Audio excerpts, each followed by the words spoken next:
अब देखिए ये आनंद और चित्त यानी चिदानंद, ये शक्तियां जो है ये दोनों ही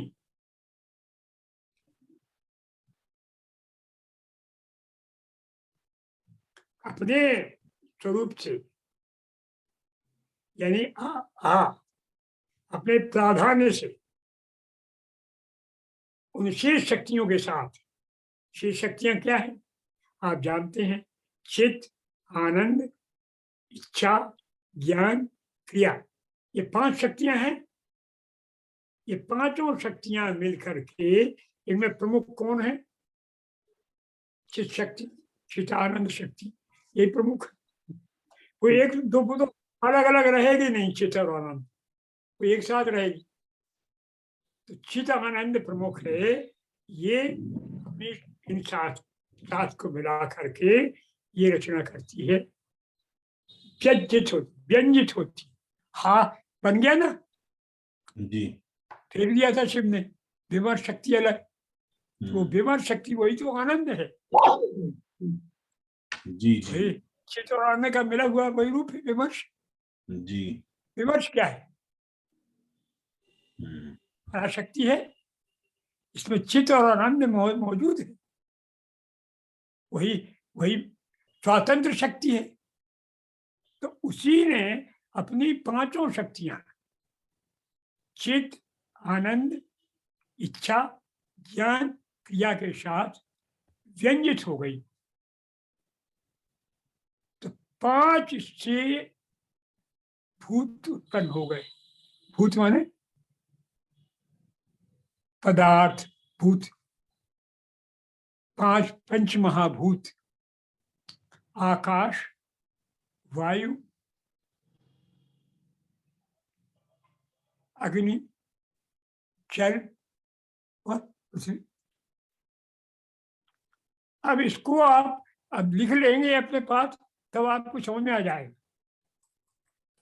क्योंकि आप इसको यदि नहीं लिखेंगे, हम तो हमारे मस्तिष्क में तो है, लेकिन आपको पूरा समझने के लिए आप लिख लीजिए उल्टी तरफ से कि आकाश, आकाश के बाद फिर क्या? वायु, वायु के बाद अग्नि, और अग्नि के बाद जल, जल के बाद पृथ्वी। ये 5 तत्वों की सृजन हो गया किसकी? आ और आ यानी चिदानंद के अधिक होने के कारण शेष में 5 भाव। अब आकाश तत्व किसका है? चित्त शक्ति के प्रभाव। वायु तत्व में प्रधान कौन है? आनंद शक्ति। फिर वायु के बाद क्या आ रहा है? अग्नि तत्व में प्रधान कौन है? इच्छा, इच्छा शक्ति। फिर इसके बाद में ज्ञान शक्ति, और फिर पृथ्वी में है यश। जी, इस प्रकार से ये हो। अब इसी प्रकार से पंच तन्मात्राएं, उधर से लिखिए उल्टे क्रम से, वहां से लिखेंगे जहां आकाश था, आकाश के नीचे क्या हो गई? जी, शब्द, शब्द। वायु के नीचे स्पर्श, जी, अग्नि के नीचे रूप, जी, और जहां जल था उसके नीचे रस, जी, और जहां पृथ्वी थी उसके नीचे लिखेंगे गंध। जी, ये तन्मात्राएं हो गई। जी, तो ये पंच तन्मात्राएं इसी से उत्पन्न हो गई, और इसी से भगवान के 5 मुख। अब इनकी हम चर्चा अब नहीं करेंगे, लेकिन आप समझ लो इसको, यहाँ लिखो नहीं, लेकिन समझ लो कि 5 मुख भगवान के इन्हीं के, और इन्हीं से 5 वो भी हैं जो विकार है, कला, विद्या, राग, नैति, काल, वो भी 5 इसी से। जो 5 भगवान शंकर के गुण हैं, ये सब इसी से पाठ प्रकट हुआ है। किससे? आ और आ यानी चिदानंद से की प्रामुख। अब दूसरा चला, अब चिदानंद तो रहेंगी, लेकिन अब प्रमुख कौन सी हो गई? इच्छा। इच्छा प्रमुख हो गई, तो इच्छा से प्रकट हुआ चा छा जा झा या। या में कौन शक्ति प्रकट है? प्रभु चित शक्ति। जी झा में कौन शक्ति प्रकट है? आनंद। इस तरह से इनके नीचे लिख लेंगे तो आपको ये समझ में आ जाएगा। ये चार्ट बना लेंगे। जी तो ये हो गई 5 पंचभूत हो गए, 5 तन्मात्राएं हो गई। अब इसके बाद री जो ईश्वर से हुई थी ऊपर, ठा ठा ढा ढा रा, यानी वही ईश्वर जो अंतरंग थी उससे उत्पन्न हुई। इसी तरह से ता गिरी से, वो भी गिरी प्रधान है, तो वो हो गए था था। ये क्या हो गए? चा छा या क्या हुए? ये कर्मेंद्रिय हो गए। कर्मेंद्रिय कौन कौन होती है? पहली होती उपस्थ जो पृथ्वी संबंधित है। जी दूसरी होगी कौन सी? वायु यानी मल वाली, जो किससे संबंधित है? जल से। फिर तीसरी कौन सी है? पाद, जी जो किससे संबंधित है? अग्नि से। अग्नि से।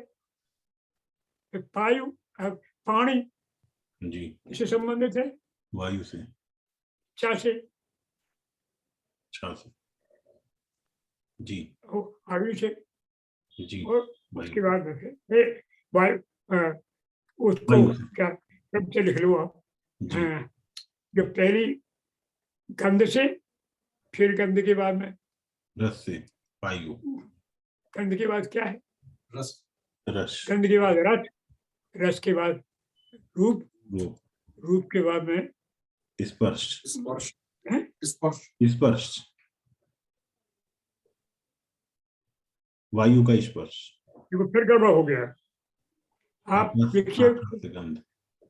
उधर से चलिए, चा छा जा जा यहाँ, यहाँ है ना, जी यहाँ आपका कौन सा हो गया? उपस्थ। आकाश।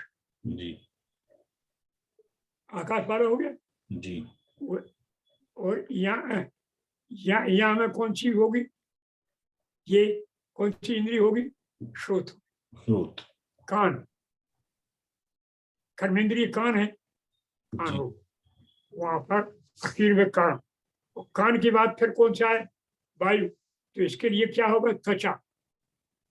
फिर इसके बाद रूप का आएगा, तो क्या आएगा? चक्षु। जी फिर रूप के बाद में रस आएगा, यहाँ क्या आएगी? जो आएगी। जी और फिर इसके बाद में गंध का आएगा, तो यहाँ नाक आएगा। ये है आपके कर्मेंद्रिय। कर्मेंद्रिय के बाद फिर ज्ञानेन्द्रिय आएगी। ज्ञानेन्द्रिय आपको मालूम है, ज्ञानेन्द्रिय लिख रहे हो आप? कौन कौन सी है?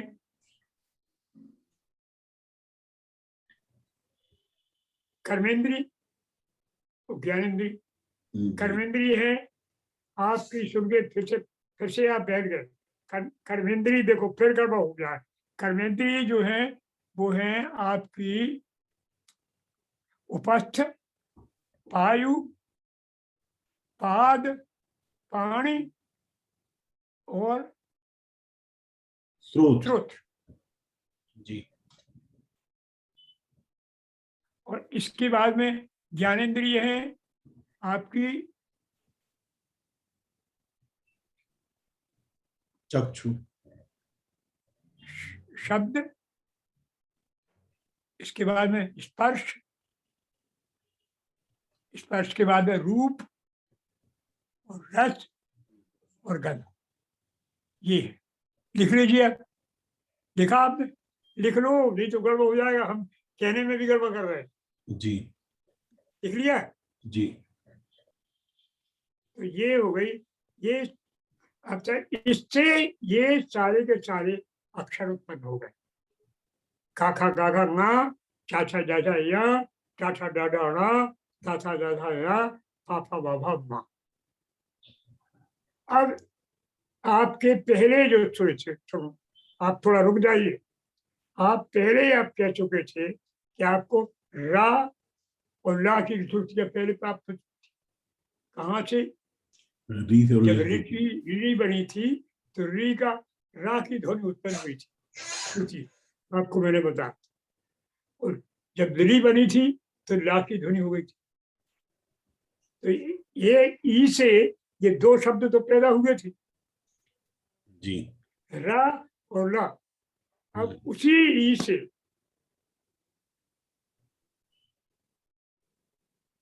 ई में फिर आनंद मिला दिया। ईधर आ, आधर ई बराबर ए और ईधर आ बराबर या। ईधर आ बराबर या, यण संधि। और ऊ में आ बना दिया आपने, आनंद मिला दिया। तो ये आनंद आपने मिलाया किसमें? इच्छा में आनंद को मिलाया। पहले आपको आनंद में इच्छा मिली थी, तो इच्छा में आनंद को मिलाया तो आपको या वर्ण हो गया।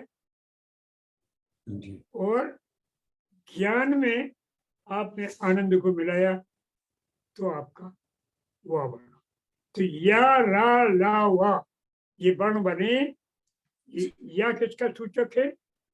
ई का। या इच्छा, इच्छा प्लस आनंद। सूचक है। वा किसका सूचक है? रा किसका सूचक है? ला किसका सूचक? ये बताइए। वह ज्ञान और एक शोषक है, एक स्थित करने वाला है, एक आग्नेय है और एक स्पर्श। वायु का सूचक है इनमें एक, जी। कौन सा है? वाह। यम, या। शोषक है। रम ये जलाने वाला है, दाहक है, अग्नि का। वम जल का शोषक है, रस का है, वरुण बीज है। या रा ला, ला पृथ्वी का शोषक, ला पृथ्वी का शोषक, धारण का। ये या रा ला वा ये हो,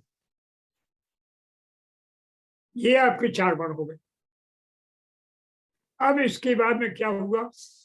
अब रचना होनी है आपकी कि इच्छा के फिर तीन भेद है। कौन कौन है? एक तो है ईश्वर, दूसरा क्या है?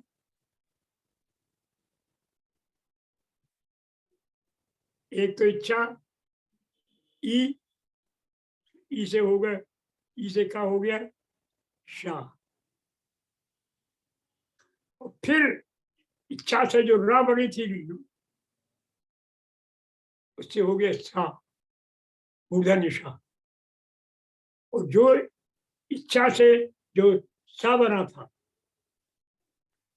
इच्छा से जो ला बना था उससे बना फिर सा। इच्छा के तीन रूप हो गए।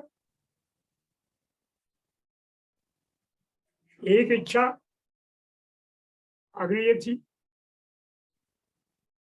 एक इच्छा शांत हुई, दूसरी कर्म प्रधान हो गई, तीन हो गई। एक इच्छा की ई, दूसरी इच्छा का रा, तीसरी इच्छा का ला। ये तीन बने थे ना, और तीन ही से तीन सा बना। शा सा सा। एक सा जो है उस सामान्य सुख में है, शीतकार होता है।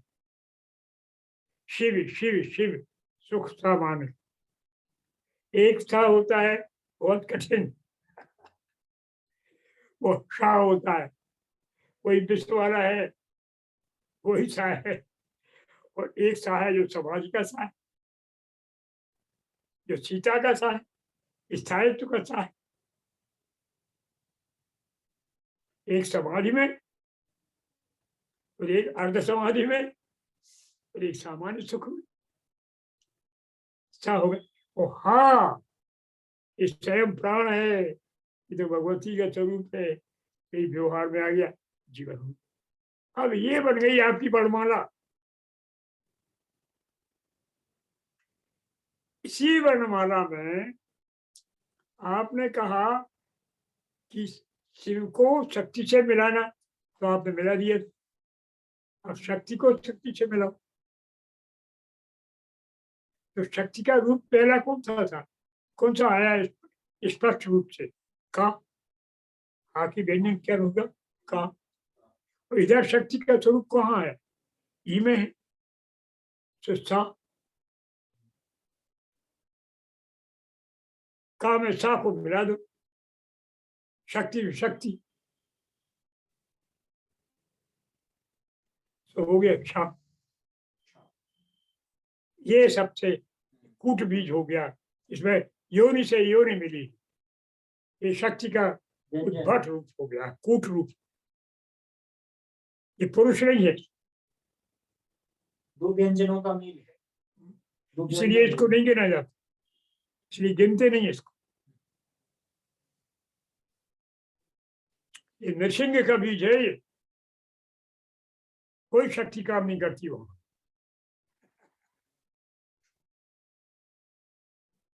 नृसिंह के बीज में यही होता, क्षण क्षण, क्षा में रा, रा में औ, वह होता है। तो इस तरह से ये वर्णमाला हुई। अब इसकी फिर बात होगी अगले दिन। आज यह समापन कर दे, क्योंकि ज्यादा। ठीक, आज मैं यहीं समाप्त कर